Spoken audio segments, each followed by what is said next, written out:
sa NAIA ang pinakamalaking pampaserong eroplano sa buong mundo.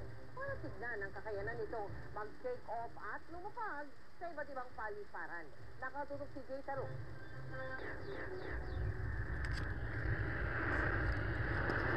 Ito ang Airbus A380, binansagang Gentle Green Giant sa mga eroplano.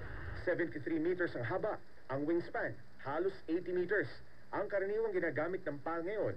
Sa kanilang international flights, mahigit 60 meters lang ang haba at 60 meters na wingspan. Halos 300 lang ang seating capacity nito kumpara sa mahigit 500 na kaya ng A380. Kasing lawak daw ng A380 ang 14 na NBA standard basketball courts o GK 1/3 ng isang football stadium. Ang loob nito, mala hotel. Maluwang, tahimik at may advanced entertainment system kumpara sa lahat ng eroplanong lumilipad sa ngayon. Lumapag ito sa NAIA para sa Technical Route Probing Tour para masukat ang kakayanan at kapasidad sa pag-take off at pag-landing sa lahat ng paliparan sa mundo. I asked the captain how was the landing. He said that smooth landing. I asked about the runway. He said the runway is good and smooth and everything okay. As far as the runway is concerned, it was fine. We had absolutely no problems at all.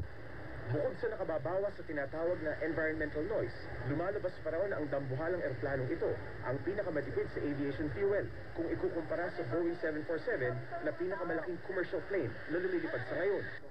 Kung ang B747 kumukonsumo ng 3.3 liters per 100 kilometers, ang Airbus A380, 3 liters lang per 100 kilometers, mas matipid ng 6%.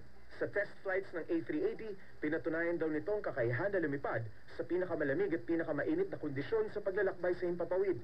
Sinubukan din ng A380 na liparin ang tinatawag na hot high altitude test. No other high-capacity aircraft that can fly so many people on such long distances with so little environmental impact. Bagamat wala pang local airline na umu-order ng Airbus 380, dito sa Asia, nakatakda na raw dumating ang unang batch ng mga bagong Airbus 380 sa Singapore sa October 22. Jay Taruk, nakatutok, 24 oras.